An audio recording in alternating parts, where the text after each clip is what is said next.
नमस्कार दोस्तों, आज की कहानी है रामू का संघर्ष। गांव के एक छोटे से कोने में रामू नाम का लड़का रहता था। रामू का जीवन बहुत ही साधारण था, लेकिन उसके सपने असाधारण थे। वह पढ़ाई में होशियार था, परंतु उसके परिवार की आर्थिक स्थिति बहुत कमजोर थी। उसके पिता एक गरीब किसान थे और माँ घरेलू काम करती थी। घर की जिम्मेदारियाँ इतनी थी कि कई बार रामू को भी अपने पिता के साथ खेतों में काम करना पड़ता था। हालांकि रामू को हमेशा यह विश्वास था कि उसकी मेहनत एक दिन उसका भाग्य बदल देगी। गांव के लोग कहते, तू किसान का बेटा है, तुझे भी खेती करनी है, पढ़ाई लिखाई तेरे लिए नहीं है। लेकिन रामू ने अपने दिल में ठान लिया था कि वह इस सोच को बदल कर रहेगा। रामू के पास पढ़ाई के लिए पर्याप्त साधन नहीं थे। स्कूल की किताबें खरीदने के लिए पैसे नहीं थे, लेकिन उसका जोश कम नहीं था। उसको अपने गाँव के सरकारी स्कूल से जो भी किताबें मिलती थी उन्हें बार बार पढ़ा करता था। उसे कई बार पुराने कपड़े पहनकर स्कूल जाना पड़ता था। इस कारण स्कूल के बच्चे उसका मजाक उड़ाते थे, लेकिन वह चुप रहता क्योंकि उसकी नजर अपने लक्ष्य पर थी। एक दिन स्कूल में वार्षिक परीक्षा के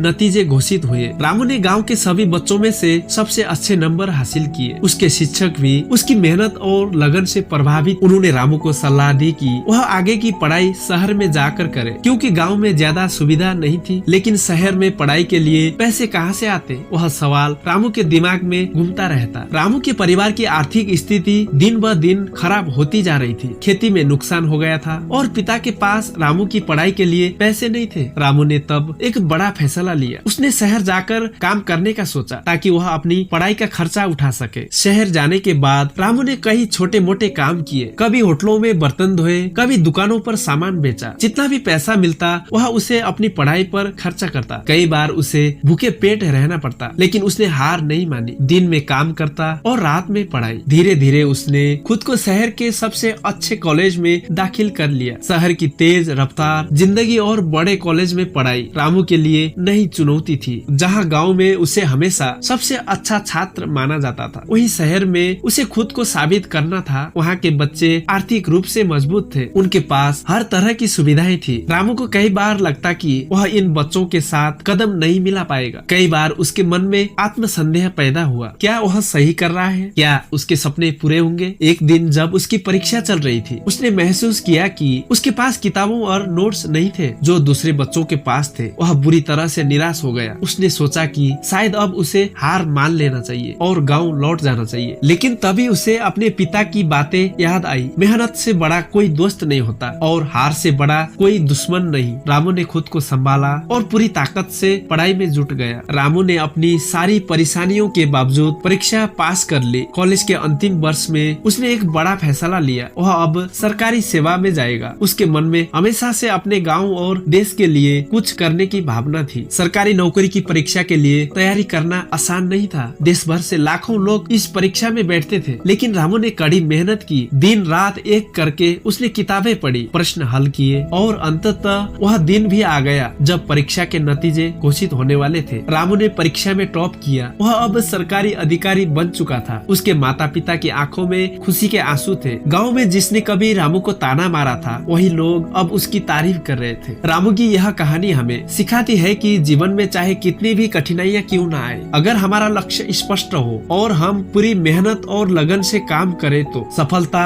अवश्य मिलती है। रामू ने न केवल अपनी आर्थिक स्थिति को बदला, बल्कि अपने गांव और देश के लिए भी एक उदाहरण पेश किया। उसकी कहानी यह संदेश देती है कि अगर आप सपने देखते हैं तो उसके लिए पूरी मेहनत करें। जिंदगी में कोई भी चीज असंभव नहीं होती, बस उसे पाने के लिए सही दिशा में प्रयास करना होता है। रामू की तरह आप भी अपने जीवन में बड़ी से बड़ी चुनौतियों को पार कर सकते हैं। बस खुद पर विश्वास रखें, कड़ी मेहनत करें और कभी हार न माने।